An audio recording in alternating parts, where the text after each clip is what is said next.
va ouvrir la parole de Dieu ce matin. Mais j'aimerais juste, si vous en êtes d'accord, demander à Jean-Louis de me rejoindre. Oui, c'est toi Jean-Louis. Pourquoi?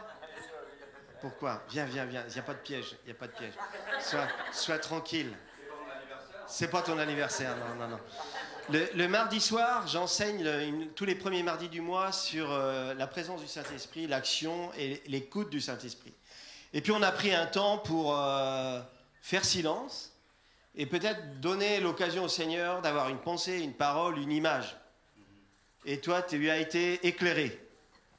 J'ai vu les panneaux solaires qui donnaient qui étaient sur le bâtiment là, et je me suis dit que les gens avaient fait le bon choix des panneaux solaires pour la chaleur, et que nous, en tant que chrétiens, on a fait le bon choix aussi pour notre vie. Voilà. Merci. Merci. Et sans savoir, Jean-Louis, je te fais parler parce que sur ma prédication, j'étais en train de travailler sur le choix, sur les choix. Donc ça m'a encouragé et fortifié cette pensée. Et le choix, c'est pas toujours facile, faire le bon choix. Je sais pas comment vous faites, vous, pour bien choisir, mais il y a peut-être plusieurs méthodes. Mais quand il y a des choix importants à faire, eh bien, je sais pas vous, mais le doute peut arriver. Est-ce que je vais pas me tromper? Alors, dans des événements importants de notre vie, choix partenaire, choix du couple, est-ce que c'est la bonne? Est-ce que c'est le bon? Est-ce que je vais tenir? Est-ce que je vais le ou la supporter? Ah, il y en a qui connaissent. Le choix des enfants. Moi, je me souviens, la première fois qu'on en a parlé avec mon épouse, on était sur le sillon. Puis Isabelle me dit, moi j'en veux 4. Je lui dis, ça tombe bien, j'en veux pas. Et puis voilà, le Seigneur fait son œuvre. On en a eu 2. Et sans compromis. On a eu les 2 beaux enfants que le Seigneur voulait nous donner. Le choix aussi professionnel, le choix du travail. Est-ce que c'est là où Dieu me veut? Quel est le choix que je dois faire? Et puis je parle aux jeunes, il y en a qui sont dans le bac ou dans les brevets, ou même ils vont passer en 6e. Et dès leur plus jeune âge, on leur... l'orientation. Choisis l'orientation. Alors quand c'est déjà pas en maternelle sur l'orientation sexuelle, plus tard ça vient sur l'orientation du choix. Quelle tristesse. Toujours choisir. Le choix de suivre Jésus ou de le laisser de côté. Le choix de lui faire confiance ou de marcher par moi-même. Alors je reviendrai au premier choix, le choix du jardin. Dieu a laissé le choix. Il a dit, choisis la vie. Alors le choix que je préfère, moi, c'est faire un choix éclairé. Vous connaissez ça? Comment on fait? Le choix éclairé. Alors on va voir ça. Mais tout d'abord, je voudrais vous lire dans Josué 24 au verset 15 et vous ramener à des souvenirs. Les souvenirs, c'est des fois douloureux, mais c'est aussi des fois nécessaire. Souviens-toi d'où tu viens, souviens-toi aussi des épreuves par lesquelles tu es passé, souviens-toi de tes échecs aussi, de tes manquements loupés pour pouvoir faire le bon choix, afin de faire un choix éclairé. Ouais, Seigneur, je te prie de nous toucher ce matin par ta parole, Seigneur, et de nous éclairer par ton esprit, afin que lorsque nous allons repartir, eh bien, nous soyons fortifiés et enrichis de ta présence, de ta parole, de ta vie en nous. Au nom de Jésus. Amen. Juste un petit peu de contexte. Josué s'adresse au peuple. Vous savez qu'il a repris les rênes du peuple pour le faire entrer dans un pays promis. Et puis Josué rappelle quand même au peuple que sur ce peuple-là a été mis quelque chose de formidable. Il y a eu Abraham qui a été destinataire d'une promesse. Il serait une grande nation, qui seraient aussi nombreuses que les étoiles. Alors il leur rappelle ces choses-là, et puis en même temps il leur rappelle leurs échecs, il leur rappelle leur errance, il leur rappelle leur désobéissance, et il va leur dire, et si vous ne trouvez pas bon de servir l'Éternel, choisissez aujourd'hui qui vous voulez servir, ou les dieux que servaient vos pères au-delà du fleuve, ou les dieux des Amoréens, dans le pays desquels vous habitez. Moi et ma maison, nous servirons l'Éternel. Alléluia! Moi, j'aime proclamer ces paroles. Moi et ma maison serviront l'Éternel. Ce matin, tu es peut-être tout seul dans ta famille à croire, à espérer, à confier ta vie au Seigneur.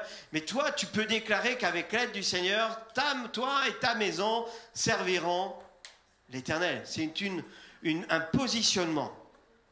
Choisir d'être toujours du côté de la parole, c'est un défi permanent. Ça, c'est vrai. Et ce n'est pas quelque chose que vous faites une seule fois, mais c'est un processus. Choisir de croire et d'agir selon la parole de Dieu, encore et dans chaque circonstance. Ça veut dire aussi que chaque jour et à chaque moment, tu vas aller te réfugier dans la parole de Dieu parce qu'elle est remplie des promesses et des certitudes que Dieu a pour ta vie. Josué, il n'a pas tiré cette alerte de nulle part. Il l'a tirée dans les promesses que Dieu avait faites à son peuple. Il a dit, je vous conduirai, je vous emmènerai dans un pays où coule le lait et le miel. Et le Père a ce projet pour ta vie encore aujourd'hui, de t'emmener dans des endroits, dans des contrées où coule le lait et le miel. Et peut-être que cette parole s'entrechoque avec ce que tu vis aujourd'hui en disant « Ouais, moi je suis dans des moments difficiles, des moments compliqués, mais je veux t'assurer que le Seigneur a pour toi des projets de paix et non de malheur afin de te donner un avenir et de l'espérance. » Et cet avenir, cette espérance, lorsque tu la connais, lorsque tu y as goûté, eh bien, ça va te donner de la persévérance. Et c'est bien souvent ça qui manque au peuple de Dieu, la persévérance. Appuie-toi sur les promesses de l'Éternel. C'est ce que chacun doit faire. Il y a quelques années en arrière, j'ai décidé de choisir Jésus, comme beaucoup ici, aujourd'hui. Et depuis ce jour-là, il y a eu le choisir à chaque fois, dans toutes les situations de la vie. Je l'ai choisi comme mon Seigneur et mon Sauveur. On l'a entendu, Marc, il y a peu de temps, a dit, oui, je choisis. Annie va bientôt passer par les eaux du baptême et elle va choisir aussi. Souviens-toi de ce jour où tu as choisi Jésus-Christ comme Seigneur et Sauveur. Ce n'est pas un choix anodin. Je l'ai choisi. Je l'ai choisi comme celui qui me guide, celui qui me donne la bonne direction. Je l'ai choisi aussi comme celui qui me guérit. Et je peux déclarer à ce titre-là, par les meurtrissures de Jésus, je suis... C'est faible, hein? Mais je pense que ça va venir. Je l'ai choisi comme mon fiancé. Parce que je suis l'épouse. Il est le fiancé.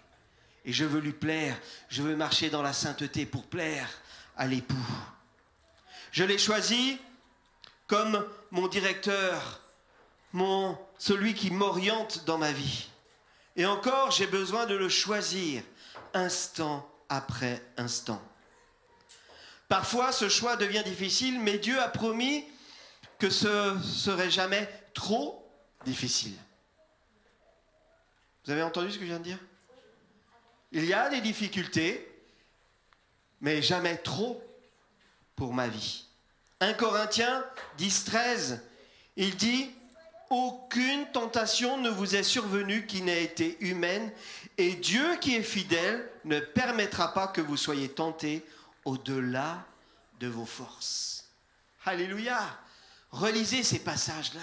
Laissez-les infuser dans votre vie quand vient la tentation, quand vient le doute. Il n'y a pas de tentation qui soit au-delà de ce que tu es capable de supporter et au-delà de ce que tu es capable de résister avec le rémunérateur de notre vie, Christ en moi. Alléluia! Est-ce que tu es au courant qu'il y a beaucoup de place en toi? Tu es capable d'accueillir Jésus lui-même, tu es capable d'accueillir le Saint-Esprit lui-même, tu es capable d'accueillir Dieu lui-même et lui veut se manifester en toi à travers les défis de notre vie. Ce que le Seigneur est en train de nous dire, c'est que nous ne serons jamais soumis à une tentation que nous puissions vaincre. Avec chaque tentation, il prépare un chemin d'en sortir et il veillera à ce que vous soyez toujours vers le bon choix. Mais le choix nous appartient. Vous savez, le diable, est-ce qu'on peut encore prononcer ce mot-là? Le diable, l'ennemi, ne vient pas nous tenter lorsque Dieu est occupé à faire quelque chose d'autre. Et qu'il n'est pas au courant de ce qui nous arrive. Et je peux déclarer que l'ennemi est sous mes pieds. Alléluia. Lorsque je me positionne, lorsque je fais le choix de me positionner du côté de la parole, je déclare aussi que toute arme forgée contre moi est brisée. Alléluia. Il me donne la victoire par ce Jésus qui est mort et qui est ressuscité à la croix. L'Esprit de Dieu, le Saint-Esprit est constamment avec nous, nous fournissant le moyen de vaincre et de tout surmonter. En d'autres termes, Dieu fait correspondre même les plus difficiles des tentations avec les armes de la puissance dont nous avons besoin pour le vaincre. Il rend toujours les choses possibles pour que nous puissions choisir la vie. Vous savez, Dieu, dans son amour, a voulu, dans sa volonté, nous sauver. Ce n'est pas pour nous laisser périr au premier virage. Je répète, Dieu, dans son amour et dans sa volonté, a toujours voulu nous sauver. Il l'a prouvé au monde entier en offrant son Fils unique afin qu'il meure et qu'il soit ressuscité, afin que toi aussi tu meures avec lui et que tu sois ressuscité, que tu vives en Jésus. Alléluia! Ce n'est pas pour nous abandonner au premier virage. Aussi, choisissez donc de marcher dans l'amour, choisissez de marcher par la foi, choisissez de vivre selon la parole de Dieu. Jésus est le chemin, la vérité et la vie. Choisis-le. Aujourd'hui, j'ai envie de te dire, ne remets pas à demain. Peut-être tu dis, mais j'ai fait le choix il y a longtemps, je le suis, je sais qu'il est avec moi. Oui, mais remets sur le métier le choix. Parce que tu vas avoir besoin d'être fortifié. Et Dieu veut fortifier ta vie, peu importe ton âge. Je voudrais m'adresser aux jeunes ce matin, aux enfants. Choisis-le, toi qui es enfant. Choisis-le dès ton plus jeune âge. Apprends à lui faire confiance. Il sera là avec toi. Dans l'âge avancé, choisis-le encore. Dieu va te fortifier. Dieu va renouveler ton être, va renouveler ton corps, va renouveler ton âme. Aujourd'hui, ne remets pas à demain. Ton passé t'a assez impacté. Choisis la vie. Alors souviens-toi d'où tu viens. Souviens-toi des moments par lesquels tu es passé. Souviens-toi comme Josué a rappelé au peuple. Josué 24 au verset 14 nous dit, maintenant il dit au peuple, maintenant craignez l'Éternel et servez-le avec intégrité et fidélité. Cette parole s'adresse encore à nous aujourd'hui. Choisis de le servir avec intégrité et fidélité. Faites disparaître les dieux qu'ont servi vos pères de l'autre côté du fleuve et en Égypte et servez l'Éternel. Si vous ne trouvez pas bon de servir l'Éternel, choisissez aujourd'hui qui vous voulez servir. Ou les dieux que servaient vos pères au-delà du fleuve, ou les dieux des Amoréens dans le pays duquel vous habitez. Moi et ma maison, nous servirons l'Éternel.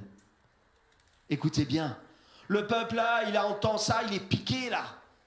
Hein, parce qu'il sait de là où il vient, de l'errance par laquelle il est passé. Alors le peuple répondit, il dit, Loin de nous la pensée d'abandonner l'Éternel et de servir d'autres dieux.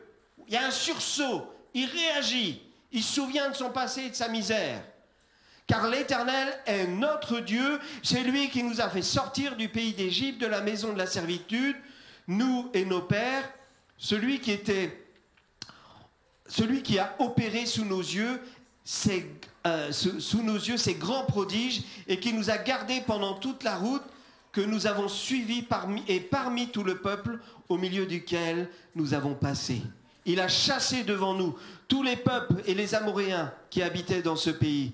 Nous aussi, nous servirons l'Éternel, car il est notre Dieu. Alléluia! Tu peux dire avec moi ce matin, il est notre Dieu. Alors ça ne s'arrête pas là. Josué est là et puis il veut encore les piquer parce qu'il veut les faire réagir. Il veut leur dire, mais oui, mais attention, hein. C'est pas à prendre à la légère. Josué dit au peuple, vous n'aurez pas la force de servir l'Éternel, car c'est un Dieu saint. C'est un Dieu jaloux. Il ne pardonnera pas vos transgressions et vos péchés. Lorsque vous abandonnerez l'Éternel et que vous servirez des dieux étrangers, il viendra vous faire du mal, il vous consumera après vous avoir fait du bien. Alors le peuple a encore réagi. Il dit, non mais ce Josué-là, hein, il nous énerve. Il nous dit ce qu'on ne veut pas entendre. Et des fois, il y a des hommes de Dieu qui sont là aussi, qui sont là pour nous dire ce qu'on ne veut pas entendre, mais pour nous interpeller et nous donner l'impulsion pour faire le bon choix.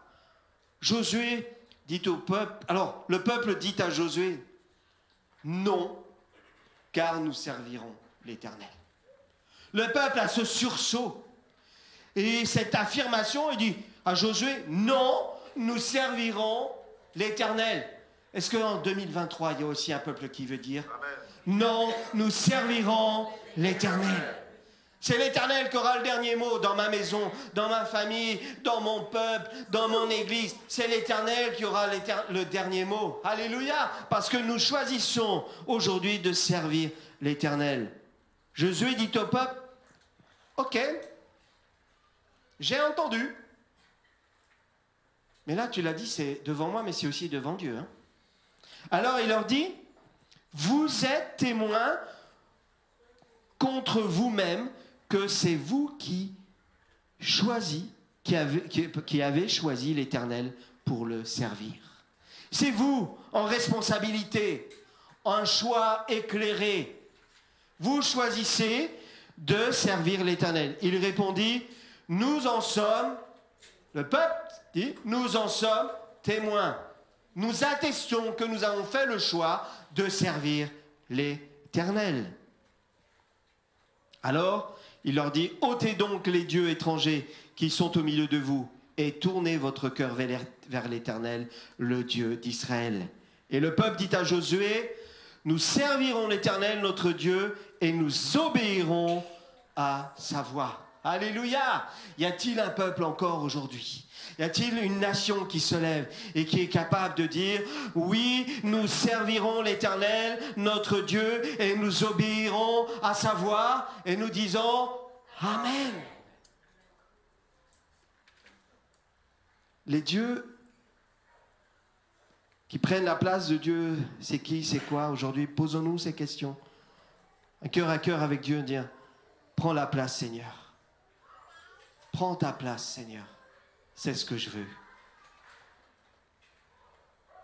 Est-ce que c'est ce que tu veux? Est-ce que c'est ce que nous voulons? Prends ta place, Seigneur. Est-ce que tu peux dire avec moi, c'est ce que je veux? David va nous le chanter, parce que c'est ce qu'il veut aussi.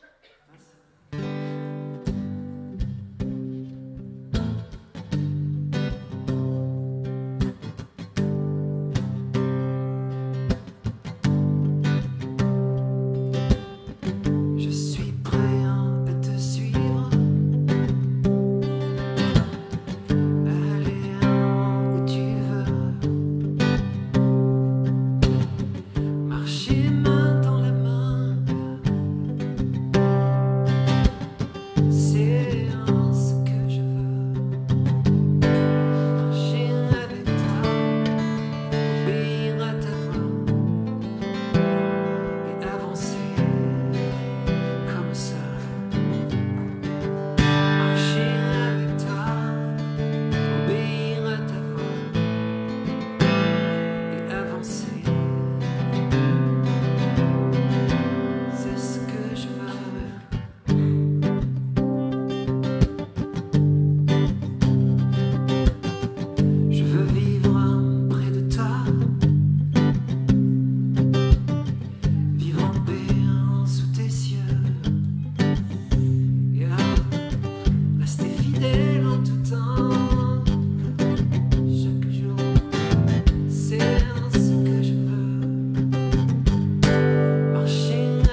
abri chaque jour.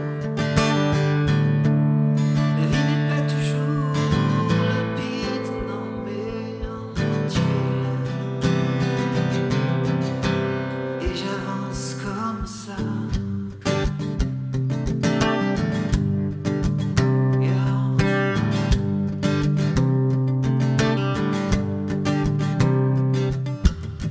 Tranquillement, je continue sous ton regard bienveillant. Et je ne suis pas déçu, non. En toi, je reste confiant.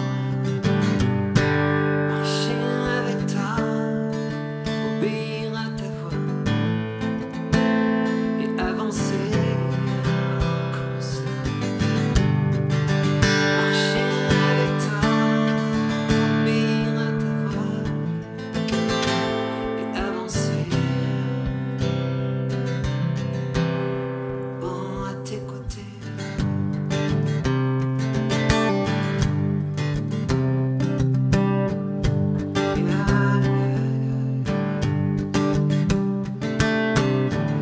Quand viendra la fin, je m'en irai en chantant vers de beaux lendemains. Oh, je m'en irai confiant, marcher avec toi, obéir à ta voix et avancer comme ça. Marcher avec toi, obéir à ta voix et avancer chaque jour. C'est ce que je veux. Yeah, c'est ce que nous voulons. Oh, oh,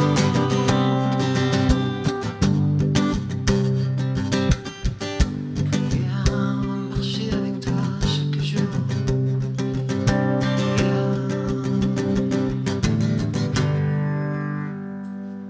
C'est ce que je veux, ça nous appartient, ça t'appartient. Tenir bon dans le bon choix, et ça nous amène souvent aussi à la patience. Avoir la patience. Jacques 1, 2, au verset 2 et 3, nous dit « Mes frères, gardez comme un sujet de joie complète les diverses épreuves auxquelles vous pouvez être exposés, sachant que l'épreuve de votre foi produit la patience. » Et comme l'a dit David dans sa chanson, on vit les mêmes choses. C'est difficile parfois d'être enthousiaste quand les épreuves et les difficultés sont là. Mais n'êtes-vous pas content de savoir que tous vos besoins sont comblés dans tous les domaines et que vous n'avez besoin de rien? Je m'explique. Selon la parole de Dieu, si vous utilisez vos épreuves pour développer votre patience, vous serez précisément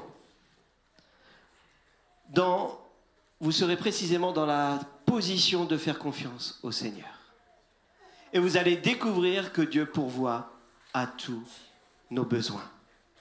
C'est sa promesse. Voyez-vous, la patience n'est pas toujours ce qu'on pense. C'est pas se contenter d'un deuxième choix ou de quelque chose qui va pouvoir peut-être nous consoler un temps. C'est pas juste montrer aussi plein de douceur pendant que l'ennemi se démène autour de vous. Non, la patience, c'est un mot puissant. Et j'aimerais que vous reteniez ça, la patience est un mot puissant. La signification de ce mot en grec dans le Nouveau Testament, c'est être conséquent et constant, être de la même façon tout le temps, peu importe ce qui nous arrive. Pour comprendre quelle est cette puissance, ce qu'elle contient, vous avez besoin de réaliser que c'est un attribut extraordinaire de Dieu lui-même et qu'il veut la déverser en nous. Qu'il la déverse en nous par sa présence. La Bible dit qu'il est le même hier, aujourd'hui et éternellement. Lui ne dévie pas un seul instant. Et il est en nous. Pensez-y une minute. Quelqu'un qui ne peut absolument pas être changé par qui ou par quoi que ce soit est quelqu'un d'extrêmement puissant. N'est-ce pas? Peu importe les temps, les circonstances, il reste sur le roc, identique, le même. Il est puissant. De façon évidente, Dieu a un tel pouvoir. Et par lui, nous avons ce pouvoir. Par la puissance du Saint-Esprit, travaillant en nous, vous pouvez être le même chaque jour, peu importe ce qui vous arrive. Si nous mettons notre confiance dans la parole de Dieu, et si vous laissez la patience accomplir son œuvre, ce qui va arriver ne vous dérangera pas. Alléluia. Ce qui va arriver ne vous dérangera pas. Si vous avez besoin de quelque chose, c'est simplement de lui laisser toute la place et de lui faire confiance. Il a toute la victoire. Il a la victoire en tout temps, en toutes circonstances. Dimanche dernier, on a entendu l'histoire de Jéricho. Et vous savez, le peuple qui a tourné 13 fois autour de la muraille, le Seigneur lui a demandé de faire quelque chose de fou. Mais dans la patience, le peuple ne s'est pas rebellé. Dans la patience et dans la persévérance, il a été jusqu'au 13e tour et la victoire était là. Et cette parole m'a touché parce que le pasteur Samuel Alonso qui était là nous a dit « Mais peut-être tu es au 12e tour. » Et encore ce matin, peut-être tu es au 12e tour.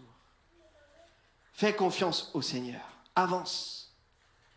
Voilà quelque chose qui doit nous enthousiasmer ce matin. De faire confiance au Seigneur, de rester le même. De dire oui Seigneur, avec toi je vais faire le 13e tour. Et la muraille va tomber. Je vais continuer dans la patience et dans la persévérance. Toi tu ne changes pas, tu demeures le même. Tu es en moi, tu me demandes de rester fidèle, persévérant, patient. Je veux être un tel homme. Encore une lecture dans 2 Timothée 3 au verset 10 nous dit « Pour toi, tu as suivi près de moi mon enseignement. » Et c'est Paul qui parle à Timothée, 2 Timothée 3, 10 à 17. « Pour toi, tu as suivi de près mon enseignement, ma conduite, mes résolutions, ma foi, ma douceur, ma charité, ma constance, mes persécutions, mes souffrances. À quelle souffrance n'ai-je pas été exposé à Antioche, à Icône, à Lystre? Quelle persécution n'ai-je pas supporté? Et le Seigneur m'a délivré de toutes. » Alléluia. Or, tous ceux qui veulent vivre pieusement en Christ seront persécutés. Mais les hommes méchants et les imposteurs avanceront toujours plus dans le mal, égarant les autres et égarés eux-mêmes. Toi, demeure dans les choses que tu as apprises et reconnues certaines, sachant que tu les as apprises dès ton enfance. Les enfants, apprenez la parole de Dieu. Tu connais les saintes lettres qui peuvent te rendre sage à salut. Par la foi en Jésus-Christ. Toute l'écriture est inspirée de Dieu et utile pour enseigner, pour convaincre, pour corriger, pour instruire dans la justice, afin que l'homme de Dieu soit accompli et propre à toutes bonnes œuvres. Amen. Paul, il ne nous cache pas la vérité. Il dit que l'homme de Dieu sera éprouvé, sera même persécuté. Mais dans les difficultés, Dieu lui donnera toujours la capacité d'en sortir. Il est la preuve vivante, ce Paul. Il est la preuve vivante que même dans la prison, et on l'a étudié dans la Maison Vivante mardi dernier, que ce Paul qui était un troublion, plein d'énergie, il était, même dans la prison, il était le plus libre. Parce que dans la prison, c'est là où il avait l'inspiration, il a eu la révélation. Et il a fallu que Dieu l'arrête même. Et pour nous, ce qui pouvait être prison, humiliation, désolation, a été salut pour lui. Parce qu'il pouvait entendre la voix de Dieu, la révélation de Dieu. Dieu, encore là où tu en es aujourd'hui, Dieu veut t'amener la révélation. Il veut t'amener la bénédiction, la faveur de son nom là où tu en es. Parce que sa parole est à côté de toi, est avec toi. Alors, je voudrais terminer en te disant, tu n'es pas seul, tu n'es pas tout seul. Alléluia, tu es capable, tu as la capacité de pouvoir remporter la victoire. Elle est déjà remportée par Jésus-Christ. Alors loue son nom, glorifie son nom et réjouis-toi parce qu'il a donné, il te donne la victoire. Il te donne l'orientation, il te dit dans quel choix aller, dans quelle direction aller. Est-ce que tu veux un choix éclairé dans ta vie? Choisis le choix de Dieu, le choix de la parole de Dieu. Ésaïe 30, un dernier passage, deux versets où le Seigneur te donne la direction où aller. Vous êtes prêts? Le Seigneur vous donnera du pain dans l'angoisse. Ouh! J'ai eu des angoisses dans ma vie, des crises d'angoisse terribles. Je ne savais même plus appuyer ni sur l'embrayage, ni sur le frein, ni l'accélérateur. L'angoisse me paralysait. J'ai vécu ça pendant 9 ans. 9 ans. Ça a été terrible, ça a été long. À cause d'un dysfonctionnement dans mon corps. Mais le Seigneur me donne du pain. Formidable, hein? Qu'est-ce qu'il veut dire par là? Que même dans tes angoisses, il ne va pas t'oublier. Il va te donner une nourriture spirituelle qui va combler ton âme, qui va combler ton cœur, qui va combler ton esprit. Choisis de lui faire confiance. Il te donnera du pain dans l'angoisse et de l'eau dans la détresse. Alléluia! Quand ça devient sec dans la bouche, là que tu ne sais plus comment faire, eh bien il va te désaltérer une eau. Choisis cette eau, il dit à cette femme, et tu n'auras plus jamais soif. Il va te donner de l'eau dans la détresse. Ceux qui t'instruisent ne se cacheront plus, mais tes yeux verront ceux qui t'instruisent. Tes oreilles entendront derrière toi la voix qui dira « Voici le chemin, marchez-y, car vous irez à droite et vous irez à gauche. » Alléluia! Le meilleur GPS, c'est le Saint-Esprit. Il va te dire derrière toi, derrière ta tête, allez, prends ce chemin-là, fais-moi confiance. Va ou à droite, va ou à gauche, mais tu entendras la voix du Seigneur. Choisis de lui faire confiance. Tu es équipé par Dieu lui-même pour patienter, pour espérer, pour être dirigé, pour faire le bon choix, pour aller là où il veut que tu sois. Et ça, c'est l'œuvre du Saint-Esprit. Et j'aimerais terminer avec une définition du Saint-Esprit, du Paraklétos. On va voir ça ensemble, on l'a étudié mardi soir et on a vraiment des ressources formidables, des ressources incroyables qui siègent en toi et qui des fois, je crois, sont étouffées soit par les ronces, soit par du lierre, mais que tu dois débroussailler afin que ça prenne la puissance dans ta vie, que ça prenne la direction dans ta vie et que ça développe en toi la patience, l'espérance. Le Saint-Esprit, le Paraklétos, convoqué, appelé aux côtés, appelé à l'aide. Alors ça, c'est la première définition, c'est en grec. Le point suivant, écoutez bien. Il est celui qui plaide la cause d'un autre. Un juge, un plaideur, un conseiller pour la défense, un assistant légal, un avocat. Alléluia! Lorsque tu as la petite voix de l'ennemi qui vient te dire « Mais mon pauvre Yannick, que tu es nul, tu as encore échoué, tu as perdu patience, tu as raté la cible. » Eh bien, de l'autre côté, moi je sais qu'il y a l'avocat qui plaide pour moi, qui dit « retourne dans ton foyer là, ardent, là, dans ton brasier, là, ennemi. Déjà, tu as tout perdu. Moi, j'ai tout accompli pour Yannick à la croix et c'est moi qui plaide pour lui. » Est-ce que tu peux mettre ton prénom et dire « il plaide pour moi. Il y en a un qui plaide pour moi. Un avocat auprès du Père. Deuxièmement, celui qui plaide avec un autre. Un autre, c'est Jésus-Christ. Parce que Jésus intercède auprès du Père pour nous. Un intercesseur. Christ, dans son élévation à la droite de Dieu, plaidant à Dieu, le Père, pour le pardon de nos péchés. Alléluia! Ce Yannick encore, purée, mais il n'est pas parfait. Il a encore péché.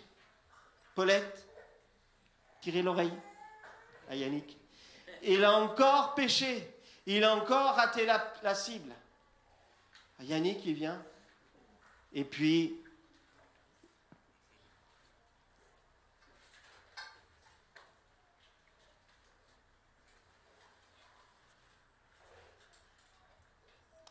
il dit, pardon Seigneur.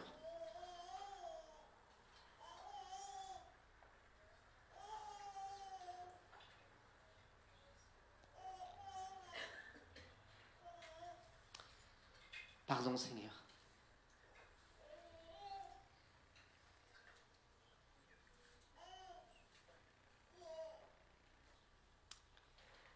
Et je reçois le pardon de Dieu.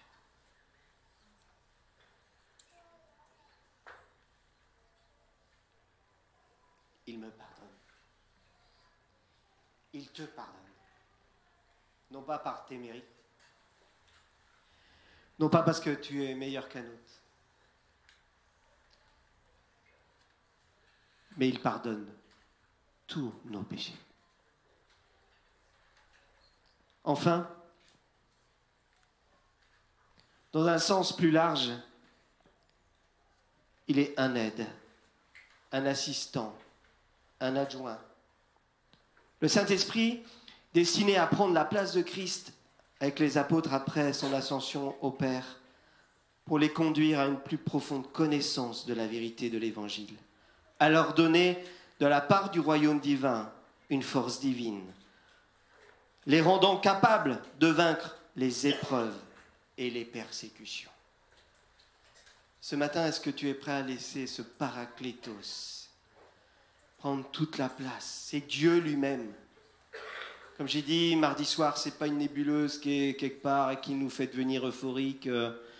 Non, c'est une réalité de Dieu profonde en nous qui amène la patience, qui amène l'espérance, qui nous amène à être vainqueurs dans l'épreuve et dans la persécution, qui développe en nous la patience, qui développe en nous un regard d'espérance, que Christ en moi, l'espérance de la gloire.